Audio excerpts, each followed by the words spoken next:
Assalamualaikum warahmatullahi wabarakatuh. Jumpa lagi bersama channel saya Master Golden. Gimana kabar Anda hari ini guys? Hari Jumat penuh barokah ini biasa saya nggak bolang biasanya. Walaupun kadang uploadannya juga ada uploadan bolang, biasanya itu bolang hari kemarinnya.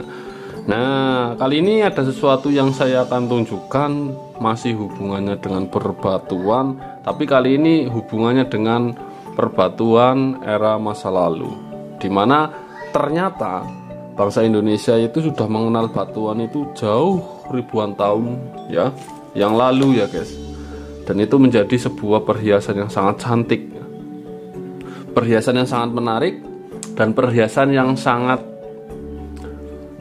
indah ya. Dan uniknya itu ketika dibahas guys. Kenapa? Ketika batuan-batuan itu dibahas, itu banyak cincin-cincin kuno di era Indonesia masa lalu itu menggunakan batuan-batuan yang notabene itu tidak keluar di Indonesia itu sendiri.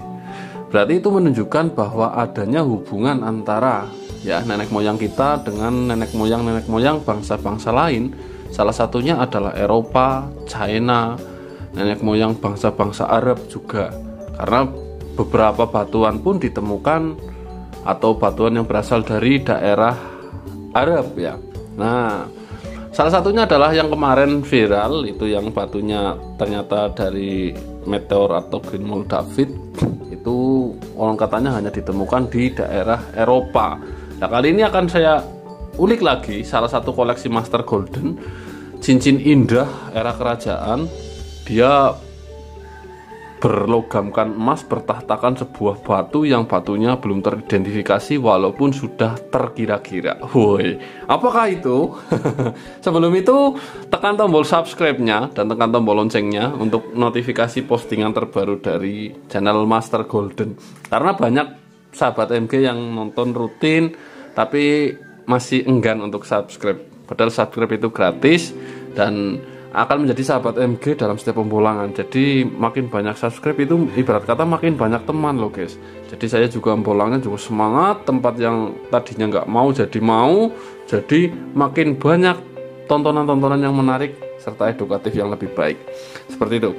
Kita akan lanjut ini hasil-hasil jadi badar besi ya, merah dulu ya. Ini yang era-era sekarang dulu. Ya, badar besi merah. Ini yang sebelah ini merahnya agak banyak tapi nempelnya kuat, tapi ini golongan badar besi. Karena makin banyak merahnya, nempelnya makin lemah karena mineral besinya itu umumnya berwarna hitam. Nah, ini hasil jadinya ya. Nah, ini keren juga ya. Dan ini juga yang besar, liontin besarnya seperti ini. Nah, kenapa dibikin besar? Karena bahannya lebar ya. Jadi ketika bagi yang beli atau yang apa mau dibikin diperkecil atau sesuai selera itu masih ada space atau masih ada kesempatan. Ini masuknya badar besi red hot multicolor atau pancawarna badar besi merah ya. Nah, seperti ini, nempelnya kuat sekali. Ini ada warna kuning, ada warna hitam, warna putih, warna merah. Merahnya juga ada dua gradasi, ada putihnya juga, ada beningnya juga. Nah, ini oke, kita taruh, ada kehijau-hijauan juga. Kita lanjut ke cincin-cincin kunonya. Ini salah satunya ya. Kita ambil dulu. Bismillahirrahmanirrahim. Jadi memang perhiasan kuno itu kalau kita melihat sejarah yang telah terungkap atau sejarah-sejarah yang ditemukan akhir-akhir ini dengan sejarah-sejarah peradaban dunia yang sudah tersohor, contohnya Sungai Indus, persejarah-sejarah Mesir, itu di Jawa itu masih menjadi tanda tanya besar. Apakah nenek moyang kita itu jauh lebih tua dari mereka, atau kita yang mengekor ke mereka? Tapi dari sejarah yang ditemukan akhir-akhir ini, bahwa suku Inka, terus peradaban Mesir kuno, itu malah berkiblatnya seakan-akan berkiblat kepada kita, karena beberapa relief candi itu menggambarkan seperti itu. Maka dari itu sejarah itu selalu berkembang, dan sejarah itu diceritakan, ditulis oleh siapa penguasa ketika itu. Maka dari itu kita yang makin canggih teknologinya harusnya bisa berpikir lebih dalam dan bisa bangga, sehingga kita bisa mengulik sejarah asli negara kita ya guys. Termasuk salah satunya Gunung Padang, itu gila guys. Kalau umurnya itu piramida Mesir itu belum apa-apanya, dan itu merupakan sebuah teknologi yang katanya canggih ya. Bahkan teknologi sekarang belum bisa menjelaskan kecanggihan teknologi itu. Oke, kita lihat ini dulu. Ini merupakan sebuah cincin kuno guys. Nah, jadi orang dulu itu membuat cincin kayak gini itu udah secantik ini, walaupun kepresisiannya kurang. Nah, ini kanan kirinya kan agak geser, tapi justru itu yang membuat bahwa ini cincin dibuat menggunakan manual. Nah, cincin itu sendiri itu banyak dipakai oleh wanita juga. Kalau kecil-kecil itu, ini ring berapa coba? Ini ring 6,5, berarti ini dipakai oleh wanita kalau nggak anak kecil, dengan mata yang terbuat dari, ini batu alam ini matanya. Ini matanya terbuat dari, kalau nggak batu quartz, ya batuan yang mirip inten, tapi kayaknya ini quartz biasanya. Nah, cincin itu mata dari cincin itu juga membuktikan bahwa strata sosial pemakainya juga. Ini udah terlihat, bahan cincinnya juga dari perunggu terlihat bahwa yang memakai itu ya orang yang kalangan menengah mungkin ya. Kalau kalangan bawah boro-boro pakai cincin buat makan aja susah. Ini bisa dikatakan kalau udah pakai cincin itu kalangan menengah dan deket dengan keluarga kerajaan, biasanya seperti itu. Maka dari itu udah memakai cincin. Nah, oke, ini saya tunjukkan satu lagi. Ini. Nah, cincin ini warnanya silver, cuman tidak silver sempurna. Jadi dugaan saya ini juga campuran perak ya, bukan perak murni. Nah, cincin ini ringnya berapa coba? Oh, ini ring 9 loh guys. Ring 9 berarti yang pakai itu laki-laki. Kenapa? Karena jarang sekali cincin-cincin kuno itu yang indah-indah itu besar. Ya jarang, kecuali yang cincin kerajaan sekali yang gede-gede kayak kemarin itu. Lah ini matanya ini loh guys. Ini matanya ini nyoplek. Ini mau taklim, copot terus, taklim, copot terus. Ini dulu-dulunya nempelnya entah gimana, ini nggak tahu ya.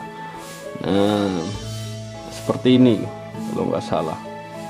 Nah, oke, kita bahas tentang matanya.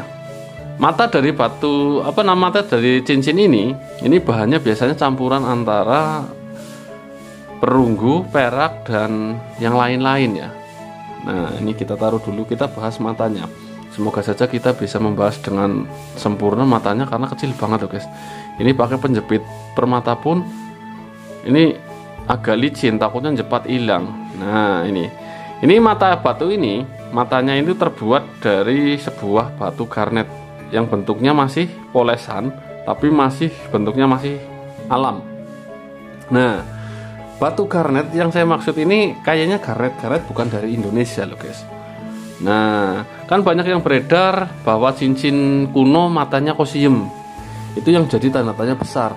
Karena sejatinya batu siem itu sendiri merupakan sebuah sintetisan dari sebuah lubi. Jadi batu siem itu batu sintetis guys. Jadi mustahil adanya, atau mungkin belum waktunya ketika era-era kerajaan itu batunya sintetis. Tapi kalau ini garnet, red garnet. Nah, ini red garnet kuno kayak gini modelnya. Lah red garnet kayak gini, ini kalau red garnet itu bisa jadi dari Afrika, bisa dari Sri Lanka juga ya. Nggak tahu ini asalnya dari mana, yang jelas saya rasa ini red garnet ini model kayak gini ini dari luar, model red garnet kayak gini. Nah, itu yang menunjukkan bahwa orang-orang zaman dulu itu juga bergaul dengan orang luar guys. Jadi tidak seperti yang mungkin kita bayangkan. Jadi orang-orang kuno, orang-orang kerajaan itu primitif, benar-benar primitif ya, terisolasi dari luar. Tidak loh guys. Jadi manusia sejak zaman dulu itu selalu bergaul dengan manusia-manusia lain dari bangsa lain, walaupun dari bangsa manusia tapi dari suku-suku lain, seperti itu. Dan inti dari sebuah konten kali ini, walaupun saya ngomongnya agak slow-slow gimana, itu yang ada di dalam kotak ini yang akan saya tunjukkan. Ini merupakan sebuah mahakarya dari sebuah nenek moyang kita, dan ini sudah teridentifikasi kuno sekali. Bahkan konon katanya dari bentukannya, karena literaturnya itu ada bukunya sendiri, yaitu buku yang ada di Belanda. Itu bisa Anda beli dengan harga kisaran 3 juta rupiah, mengetahui bahwa era-era apa saja dalam perhiasan kerajaan kuno Nusantara. Jadi perhiasan yang ditemukan itu kira-kira era apa. Ini di teman udah teridentifikasi bahwa kemungkinan dari era Old Classic, jadi era kerajaan bahkan sebelum Majapahit. Ini dalam bukunya kira-kira seperti itu. Karena cincin ini cincin juga guys, berbahan dasar emas. Emasnya itu bukan 24 karat ya. Kalau orang Jawa itu nyebutnya itu emas tua. Bisa dibandingkan dengan emas Anda yang ketika Anda beli sebuah perhiasan di toko emas sekarang, itu pasti akan jauh kalah. Emas sekarang itu kelihatan lebih merah. Saya buka dulu. Ini sebenarnya mahakarya apa yang ditemukan. Belum apa-apa udah kelihatan ya guys. Kuning, menyala-nyala. Ini salah satu koleksi Master Golden, andalan Master Golden yang akan saya keluarkan. Istimewa sekali. Bertahtakan permata batu berwarna biru guys. Oke, kita bisa teliti dengan sempurna. Kita akan coba fokuskan kamera biar tidak nanti. Nah, ini bermatakan batu berwarna biru. Ini asli temuan darat menggunakan metal detektor ya. Nah, ini emas kuno itu seperti ini loh guys. Nah, ini bentukannya juga enggak sepresisi bentukan-bentukan sekarang. Dan ini udah identifikasi menggunakan buku panduan itu masuknya era Old Classic atau klasik yang lama, era lama. Ini era Kabudan, era Hindu-Buddha lama ya. Dari zaman kerajaan bahkan sebelum Majapahit ada. Indah sekali guys.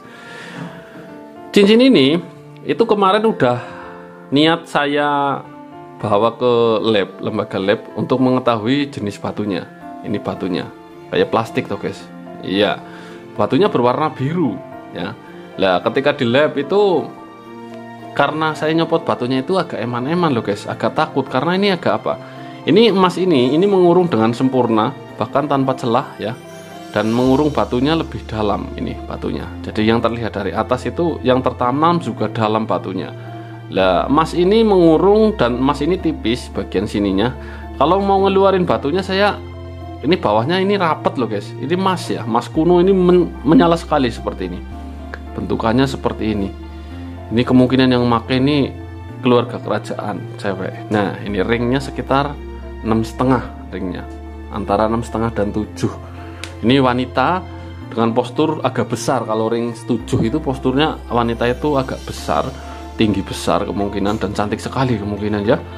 Ini batu ini sempat dibawa ke lab, dititipkan saya ke temen.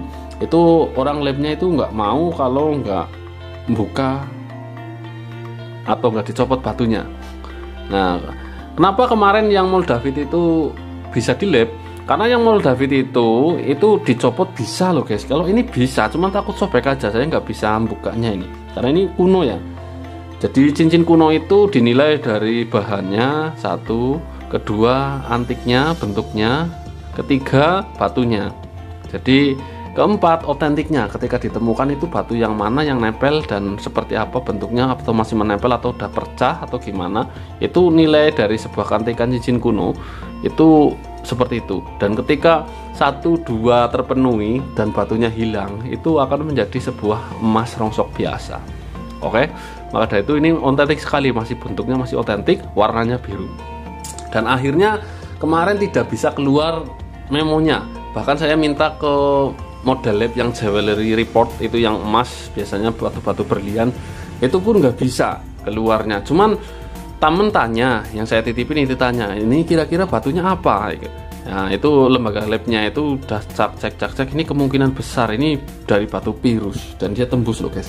Wow, seandainya ini benar batu pirus ya, seandainya ini benar dari batu pirus, ini Mas kuno Mas Budan ya, seandainya ini benar dari batu pirus, lah ini batunya di Indonesia, ditemukannya di Indonesia.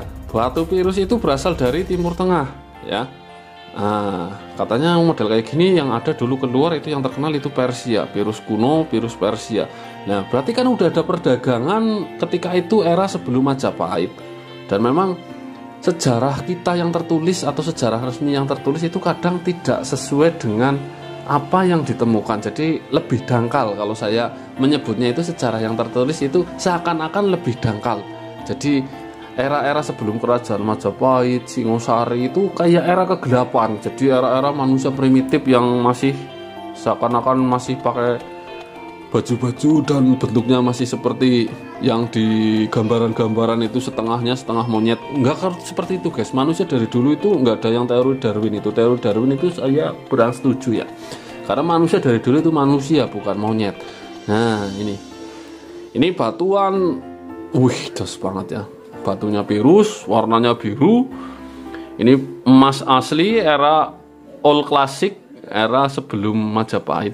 Ini kenapa saya bilang old classic, karena temen ada yang punya bukunya dan mengklasifikasinya ini masuknya ke itu. Jadi saya nggak sembarangan itu bilang ini era lama sebelum Majapahit asal ngarang. Itu enggak guys, memang ada buku literaturnya, buku pengarahnya ya. Buku itu langsung dari Belanda. Kalau pengen beli itu kisaran 3 juta, 3 juta setengah. Ini yang menguas perhiasan kuno Nusantara ya, perhiasan kerajaan. Wow, ini guys kita taruh di singgasananya. Wih. Jadi ketika Anda senang batu itu jangan malu-malu ketika Anda umurnya masih muda, karena suka batu itu nggak harus tua. Dan ternyata batu itu juga kesukaan nenek moyang kita. Jadi benar-benar inilah bukti mengapa nenek moyang kita itu bukan makhluk primitif, bukan orang-orang yang terbelakang. Tapi lah inilah bukti bahwa negara kita dulunya, nenek moyang kita dulunya itu sangat bergaul dengan dunia luar, bahkan sampai seluruh dunia.